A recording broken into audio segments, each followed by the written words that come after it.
In this video, we're going to talk about converting between percents, fractions, and decimals, and then being able to compare those things. So this first example is pretty straightforward. How do you write 0 and 4/100ths as a percentage? If you think back to that last video, we talked about the idea. I think it's more visual to think of it as a fraction first, but you could obviously just go straight to a percentage. 4/100ths is, oops, I didn't mean to write in yellow, 4/100ths. And obviously as a percent, that's going to be 4%. I'd say the biggest common mistake kids might make here is the difference between 4% and 40%. Be careful if you have another number, 0.4, that's not 4 out of 100, that's 4/10. So we could write that as 4/10. Or we could put on the invisible 0 and write that as 40/100ths. Be careful. That equals 40%. Whereas the decimal we have up here equals 4% because it's 4/100ths, not 40/100ths. Take a moment to think about that. Pause the video and have a look and see if you can figure out how these two things are different. Look at the order: 4 in the tenths column, 0 in the hundredths, 0 in the tenths, 4 in the hundredths. 4/100ths versus 40/100ths. 4/10ths. Think about it. Miss Cooper, this example is kind of weird. How do you write 4 and 7/10ths as a percentage? Well, think about a percent. The whole for a percent is 100. There's 100 parts in the whole. So, and this is going to be 400, and then 0.7, we talked about this a minute ago, that is 7/10ths. We want to know what it is over 100, so we could put in our invisible 0 and then say, oh, that's 70/100ths. So that's 470%. What? How can it be bigger than 100%? Because when we look at the decimals, it's the numbers after 0.70 and 70/100ths that make our percentage out of 100. But this has the 4 whole in front of it. That's why we'd say 4 and 7/10ths or 4 and 70/100ths. So we have 4 whole, 400, and 70%, 470%. Here's another example of that percentage being over 100, which looks kind of weird.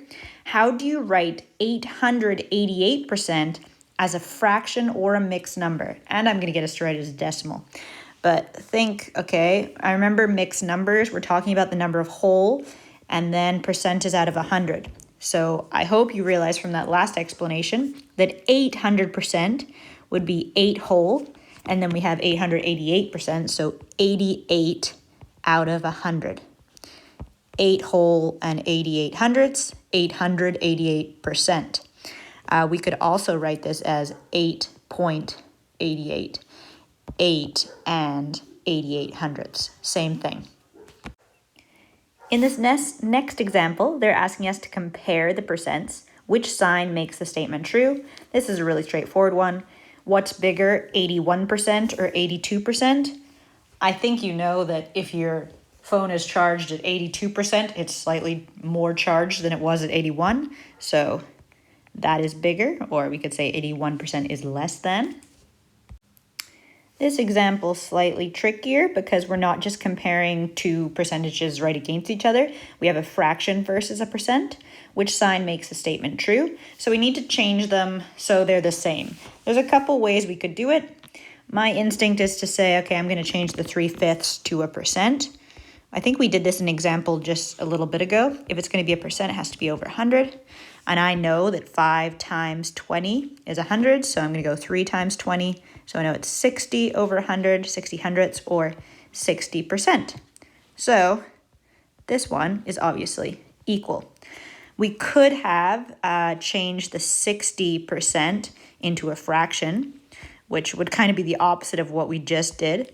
60% equals 60 over 100. And then if I want to get it down to being over 5, I'm doing the opposite. Divided by 20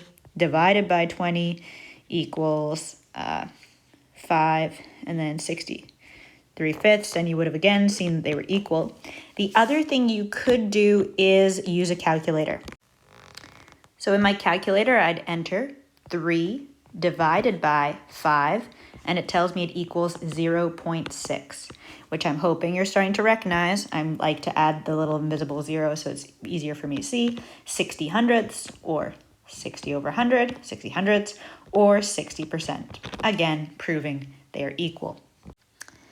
This last example, I'd say, is quite tricky in that we have to figure out, okay, which is greater, 10% of 80, 25% of 80, or neither they are equal.